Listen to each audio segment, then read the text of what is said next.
Hey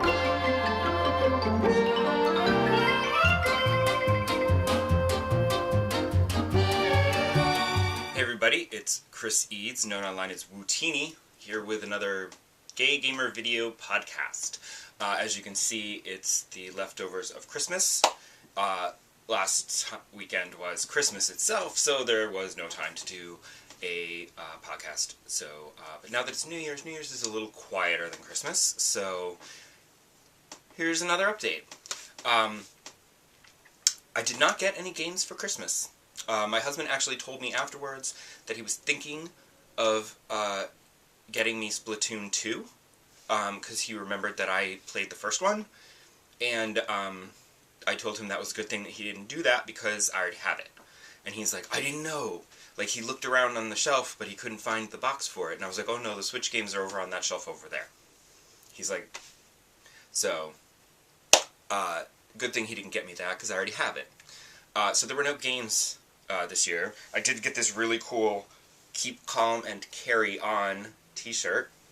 And I got a television history jigsaw puzzle. And I got a very, a cute little craft, Santa's home at the North Pole craft kit. And I got a couple of movies. I got The Incredible Shrinking Woman, which I have not seen in years, and now there's a lovely new Blu-ray. And also Star Crash, which I had never ever seen, but Frank saw a trailer and said, this looks like it's just your speed, I'm going to buy you this Blu-ray sight unseen, and hopefully you like it. And I literally watched it Christmas night, because I put it in just to watch the trailer, and the trailer was so great that I had to watch the whole movie right away. It's delightful. It's super, super cheesy bad Star Wars ripoff, and it's delightful. As far as gaming goes, I've still just been playing Skyrim. Seriously, I'm not even kidding you. There was all these people posting, I saw on Twitter, all these people were posting because it was Unification Day in No Man's Sky, and I read a little about it, and it's apparently like all these people playing No Man's Sky, they've like come together in like groups and like shared the coordinates for their systems so that people can all come together and you see each other as little glowy balls. But I don't want to do that. I know it sounds weird, but when I play No Man's Sky is all about being alone in the universe, and I don't want any other people. I just want the alien people and the creatures, and that's it. I don't want to interact with other actual people. I just want to be alone in the universe. That's the appeal for me. So there was this whole Unification Day thing where everybody was doing all this stuff, and it was like, I don't want any part of that. Even if I could get to a Stargate and get through with the coordinates and go to that system, I don't want to do that. I'm on my own personal journey. Don't interrupt it. Except that it has been interrupted by Skyrim, because Skyrim I just can't stop playing. And as I've said before, it is helped by the fact that the Switch is portable, so that, oh, I have to go to Long Island to visit family for Christmas, I'll just bring my Switch with me, and I'll just play on the train, or I'll play in the car, whatever. Get bored, pull out the Switch, play a little Skyrim. I can bring it with me wherever, and it is fantastic. And recently I also got sidetracked, because I've been doing like this quest, that quest, whatever quest strikes my fancy, and then I'll be like, oh, let me do a main story quest. Okay. But I recently discovered, I was in Falkreath and I tried to buy a house, and they're like, oh, well, sorry, we don't have any houses available, but you can buy a plot of land. And I was just like, ugh, they tried that in the other place, and I didn't want to do that, because that place was all snowy and freezing cold, so I was like, never mind. But this place, I was like, alright, fine, you know what, let's see what happens if you buy a plot of land, because I haven't done that yet. And what happens if you buy a plot of land is that you can then construct your own house and customize it. So you can have extra bedrooms, you can have a library, you can have, like, whatever. Like, you build a small cottage, then you build a main house, and then you can build wings onto it, and you can choose what goes in those wings, if you want more bedrooms, if you want, you know, whatever, training space, if you want a greenhouse for your alchemy supplies, whatever. Like, whatever would help you in your particular game the way you're playing it. I just put up bedrooms because I wanted to have a porch so that I could look out over the lake, except that the weather in Falkreath is kind of terrible. It's usually raining and drizzly and gray, so it's not the best. But I also noticed that down the hill, as you go down the hill towards the lake behind my house, there's like some kind of like terrifying altar full of, bones and blood and necromancy stuff, it seems. So I'm not really thrilled about the neighborhood, but I got so addicted to just like, I was running around mining all the iron I could so that I could make nails, and buying wood so that I could like make furniture and like decorate my house. It's so not important. I have dragons to kill and quests to complete, but I was, for like a good couple of days, I was just obsessed with building furniture and decorating my house. I've stopped and gone on to do other quests now, but that was...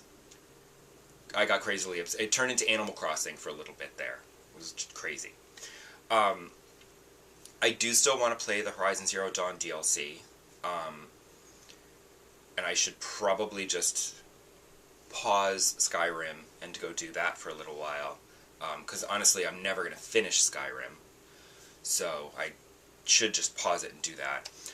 I also realized on Christmas Day Nintendo released the new Style Savvy game, and a couple of my friends were all super excited about that and they bought it, and I'm just like, ooh. But then I was like, no, because when I looked online to see how much it cost, not only does it cost $40, but when I looked online, I saw a bunch of recent 3DS games, and it reminded me that I still never played the new Professor Layton game. And I need to play that, because I never played that because I wanted to finish Miitopia, but I still haven't. So I couldn't justify buying the new Layton game, but I'm certainly not getting the new Style Savvy game, because while I have enjoyed the previous games in the series, the last one, I bought it and I played it for a while, but I feel like with the last one I lost interest very quickly, because it is kind of the same game over and over again, and even though Animal Crossing is the same game over and over again, I still get sucked into it. With Style Savvy, it was the same game, and there was some slight variations. You could do more with hair and makeup and stuff, but I was like, nah, okay.